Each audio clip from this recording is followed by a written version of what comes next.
You've just thrown the final out in the state championship game. You've won, but now your entire squad is benched from the Little League World Series. Not far from the surface at face value, the water appears just fine, but from above, a different story. Just trying to give us a better idea of some of the damage. I'll give you a look right now over Marco Island. Well, just one day ago, I wouldn't have been able to stand on this dock because the water would have over-flooded it. When you walk up to Fort Myers Beach, the water seems just clear at face value. So we sent in Sky 7 to give us a better perspective. These folks will be out here for as long as they need to, just to try and make sure that they can offer supplies for anyone. The blistering sun. Heat, that's the biggest thing. Puts these Fort Myers firefighters and myself to the test. That was a lot. Right now you can tell that LCEC is actually working around the clock just to try and bring power back to this area. This plane, I'm being told, was flying way too close for comfort. Right over here, you can see the folks from the Public Works Department trying to clear up a swale. You can see just how far up the water is. They tell me that it's tough to try and serve individual homes rather than just getting power to the entire community.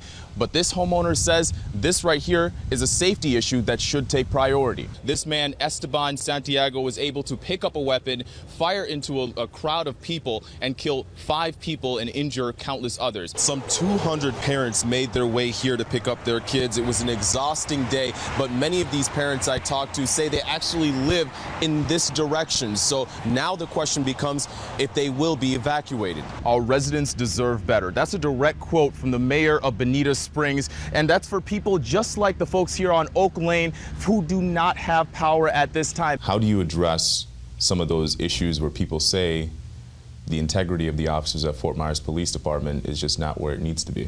You followed the recommendations. Right over here you can see this whirlpool has been working overtime this entire morning, still standing water on swales just like this. Both want to know if any officers involved in discrimination cases listed in the FMPD audit still work within these walls. We have like 100 some homicide cases unsolved in Fort Myers. Do you feel that more could have been done based off of what you've read?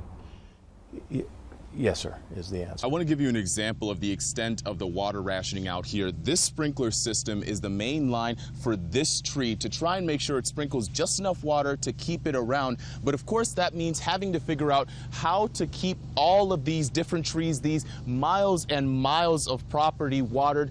This is the latest creation by the folks here in the Cedar Avenue community. This bridge is meant to try and give a vital lifeline for people getting back and forth. You can still smell a lot of the burnt fuel from earlier this morning. From our mass cam, you can see just how close this car was to State Road 82 before it burst into flames. NBC2's Levi Ismail is pressing the city for answers about how it plans to make things right in the Dunbar neighborhood. Definitely. There are about 16 different recommendations in this letter for how the city of Fort Myers needs to do better. Yesterday, the city announced they would start testing in a week and a half, but the DEP tells us all these requirements must be met before even one sample is lifted.